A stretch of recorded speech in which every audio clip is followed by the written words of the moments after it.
human beings to do biology. Name the animals. That's taxonomy. It's the fundamental intellectual discipline. I'm not going to do it for you. You do it for yourself. And so the capacity of human beings to think in that sense, whatever it really means, seems to me to be a reflection of their creator and possibly an evidence, if we extrapolate it, of his existence.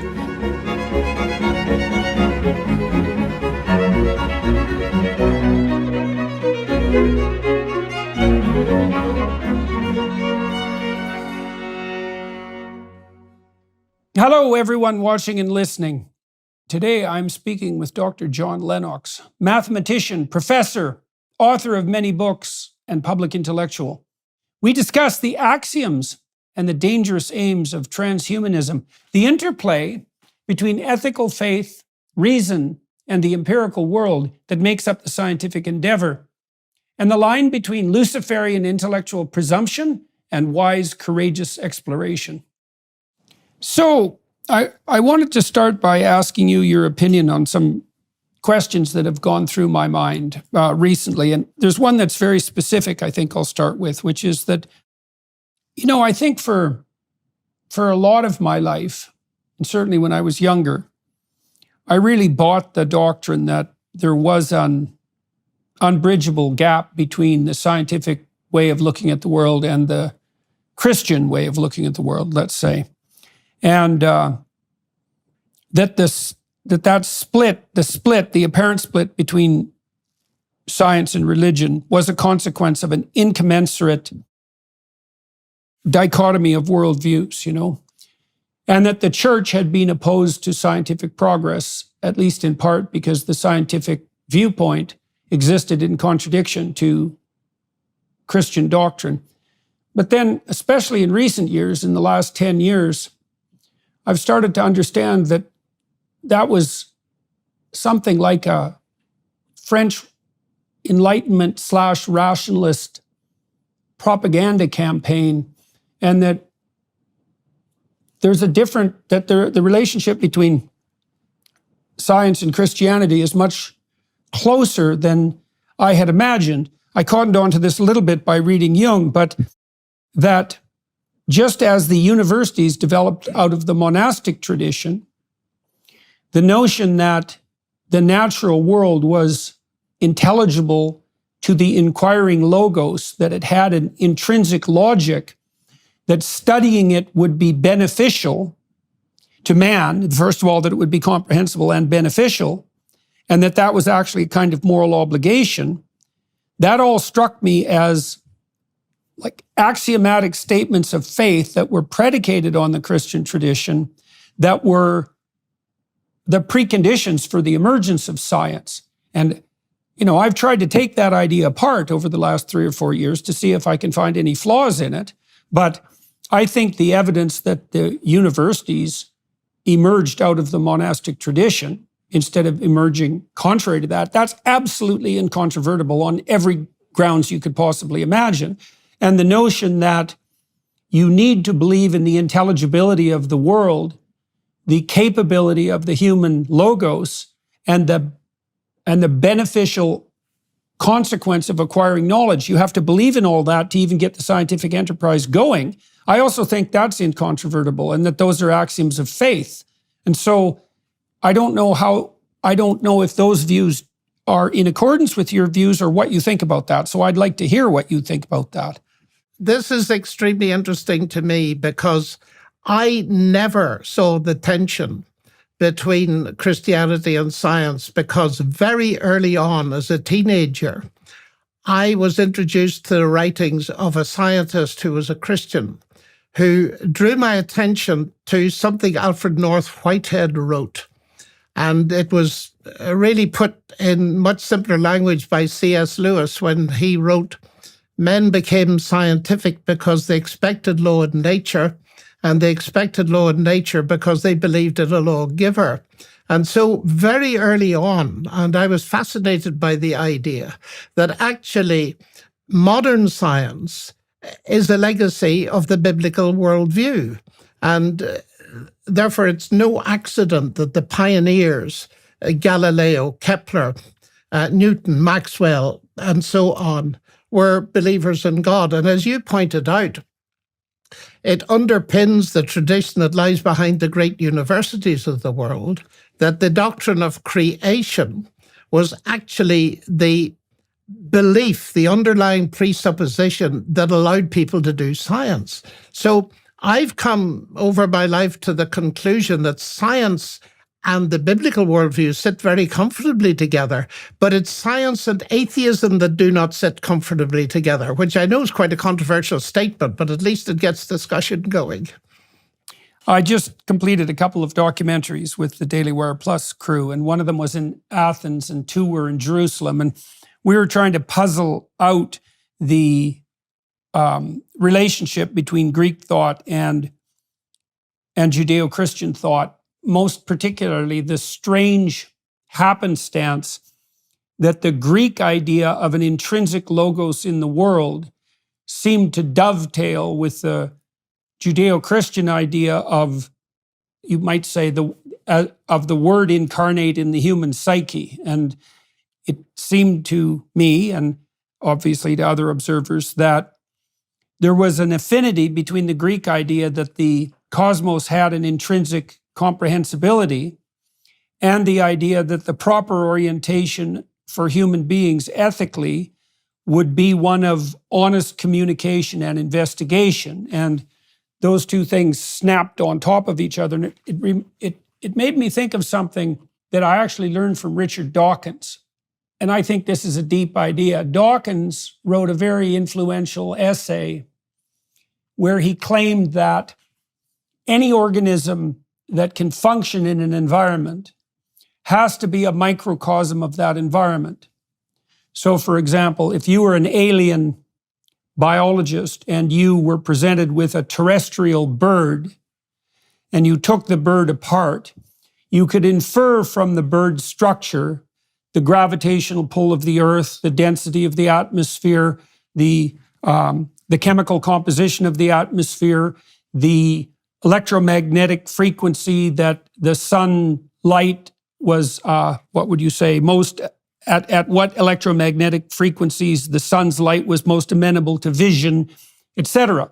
You could derive a model of the environment from the physiology of the organism. Now, I know that there were medieval ideas that were deep in Christianity, that the human soul was a microcosm of the cosmos, right? That it reflected the structure of reality itself. And I've been thinking about this in terms of how the world might be best conceptualized. So there's a mix of ideas here. And if an organism has to be a microcosm of the cosmos in order to function, and we are a microcosm in that regard, and we are a personality that runs on a narrative, which we seem to be, then in what way is it reasonable to claim that the cosmos itself is best conceptualized as something that can be entered into relationship with personality to personality, and that that's not the most fundamental reflection of reality? I mean, it seems to me that that's where Dawkins' thought eventually points, if his proclamation that an organism has to be a microcosm, an accurate microcosm in order to survive, is accurate. So now that dovetails with the idea that the logos as a personality, so that would be the Judeo-Christian concept, can investigate the logos of the universe, and that those things dovetail. So now, I know that's a complicated mishmash of ideas, but I'm interested in your thoughts on that. Well, I think there's a lot in that, actually. And I recall listening to you give a very interesting lecture on Genesis 1. And when you came to the statement that human beings are made in the image of God, you paused and you pointed out that this was the cornerstone of our civilization. And I agree with that entirely. I think that what Dawkins is saying actually points in the exact opposite direction to what his worldview is, which is atheism, of course. In other words, that we can read off from creation something about the idea of a creator. And as you say, it dovetails perfectly. Let me put this another way. I'm a mathematician by background and a linguist. I love language, and mathematics is a very sophisticated language, but I love natural languages as well. And it seems to me that where this fits together best is first in the fact that we can do science, in the sense that there is a rational intelligibility to the universe, which is the foundation of modern science and is a legacy of the biblical worldview. So that the mathematical describability, Einstein talked about, he couldn't imagine any genuine scientist without faith in that. It's the axiom for doing science is to believe the universe is intelligible. But if you ask for the rationale behind that, why do we believe the universe is intelligible? It bears the imprint of a creator. And I see that at the level of mathematics, in its capacity to, at least in part, give us a handle on what's out there. And also in biology, where we have at the heart of every living cell the longest word we've ever found, the genetic code. And all of that leads me to formulate it as follows, that we live in a word-based universe. And that's the key of the Logos for me. Okay, and so what do you mean in that case? So what do you mean specifically that we live in a word-based universe? What does that mean for you on the broader conceptual landscape? Well, it means that this universe is not simply a product of natural, unguided forces. It is a product of a rational creator, an intelligent creator, and I believe even more than that, a personal creator. Now, how I get there is only in part from a response to the universe as I find it, the point you made about each organism being a microcosm of its environment. It's also, it seems to me that there are two major sources of knowledge. There is, first of all, observing the universe, science, etc. Then there are the humanities. But there's also the concept of revelation, in which I believe. In other words, it's not simply the human quest for the creator, it's the creator revealing himself. So for me, the anchor point in the end is that the Logos became human and we beheld his glory. In other words, we can see exactly what this means in terms of what we can understand. That is the human being in which God encoded himself in Christ. Now, those are big ideas, of course. They're very deep ideas. They need unpacking. But that's essentially where I'm coming from. Okay, so, all right. So let me elaborate in two directions with regards to that. So the first is that, so one of the axioms of faith that's necessary before you embark on the scientific endeavor as an individual or as a culture, which might explain why science emerged in the Judeo-Christian context and no other place, is that the universe is intrinsically intelligible. But there's another axiom too, which is that the honest investigation of that intelligibility will be good. And so there is this insistence in Genesis when God casts order out of chaos and creates the world. After each day of creation, he states explicitly, and it was good. And when he creates man, I believe he says that it is very good. And the reason for that is that not only is there an order, but that the order is, in its deepest sense, beneficial and positive. And the thing is that it's easy and even rational, it might be easy and even rational to take the Frankenstein monster view of the investigation of the world and to say, well, even if the cosmos is intelligible, that doesn't mean that our investigation into it is intrinsically good or that it would bear good fruit. Now, you have to believe that the truth will set you free in order to be a scientist, because if you believed that the truth had no bearing on human flourishing, let's say, then the whole enterprise would be pointless. And if you believed that the investigation of the complexities of material reality would lead us astray, then you'd say that that should be taboo and forbidden. But that isn't what we decided. We decided that the revealed order would be good. And then I'll add one other thing to that, which I think is also axiomatic, which is part of the Logos idea in its deepest sense, is that we are required to explore, investigate, and communicate about everything as deeply as possible. So the idea, you have this idea in Job that is quite well developed, that no matter what God and the devil throw at you, you're called upon to maintain your equilibrium and your faith in the intrinsic goodness of being. And then that's expanded in the Gospels, because the trials of Christ are the most extreme trials that can be imagined. And I mean that literally. That's partly why the story has such potency, right? It's the worst possible sequence of events that could happen to the least possibly deserving person. And that's an injunction to accept all of the terrible catastrophes of life full on, in the supposition that doing so is the manner in which life most abundant could reveal itself. And if you're a scientist, and the real scientists are like this, and I think Dawkins in this way is a real scientist, is that you're actually committed to the truth, right? You put that above all else. And you wouldn't do that if you didn't believe that the logos of commitment establishes the order that is good. And I don't think you do that without an intrinsic belief that it's something like human beings are made in the image of God. I can't see any escape from that rationale. Nor can I. And it's interesting that when I did the debate with Dawkins at the Oxford Natural History Museum, at the press conference afterwards, we were asked, was there anything that we agreed on? And there was one thing, and that is that truth exists. And this is a crucial thing. It depends that we are committed to the pursuit of truth. Otherwise, as you say, science is absolutely no point.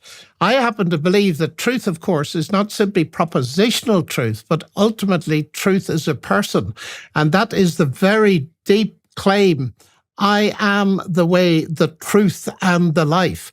And it's interesting there that Jesus wasn't merely saying, I say true things. This goes much deeper. I am the truth. And if we set up a sequence of questions about anything, what is the truth about the atom? Well, you can split it into elementary particles. What is the truth about those? I believe this claim is so big that it's actually saying that at the end of the backward sequence of questions, Jesus Christ will say, I am the truth. And of course, that resonates with what you were studying in Exodus so interestingly. I am is the fundamental proposition about the nature of God. Right. So that's an existential proposition that has to do with action. Yes. So so when Thomas Kuhn wrote the what was it? His theory of scientific revolution. I can't remember the name of the book exactly at the moment. The structure of scientific revolutions. Now, Kuhn did something that other philosophers of science did in the 20th century. You know, he laid out the case for science being a coherent set of explicit statable propositions. And that's generally what people think of as science. But that's not accurate nor sufficient by any stretch of the imagination.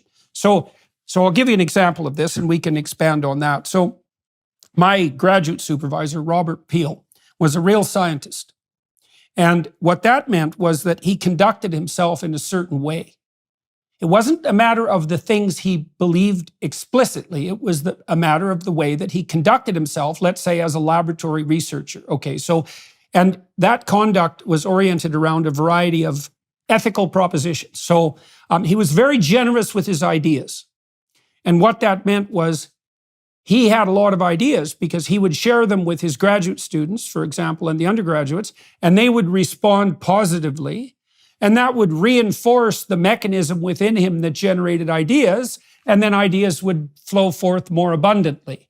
And so that was part of the scientific ethos, to be generous with ideas. And then the next part of that was, if he published his scientific research papers, he was generous in the credit he gave to his graduate student collaborators, generally listing them as the first author and putting himself in the final place, which is a convention among genuine scientists. And so he played fair on the reputational front. And then I had a supervisor like that. I had a supervisor like that at Cambridge. Yeah, well, it's a great good fortune. You can't become a successful scientist. It's very difficult to become a successful scientist without someone like that to apprentice with. Yep. Okay, so then on the statistical analysis front, so, people who know anything about statistics think that you take a spreadsheet of numbers and dump it into a meat grinder and crank the handle and out comes truth. And that is 100% false, because when you're doing statistical analysis, it's a form of critical thinking and exploration, and you're making ethical decisions at every choice point. So you have to figure out which data points constitute outliers, because maybe there was a measurement error, for example, while you were sampling that particular behavior. And you have to tilt the statistical investigation to some degree against the outcome that you're hoping for to make sure that you don't fool yourself. And it's saturated with ethical decisions. And then that all has to be nested within the presumption, first of all, the presumption that you should not ever publish false data just to move your career forward. And you might say, well, why the hell not? And also that you are required on ethical grounds to let go of your tyrannical presuppositions if the data reveals that what you're clinging to for your own psychological reasons is wrong. And all of that's an attitude of ethical conduct and not a set of explicit statable propositions. And yeah, that's hugely important. Richard Feynman, the physicist, the Nobel Prize winner, used to say you must bend backwards to criticize yourself because you are the easiest person to fool.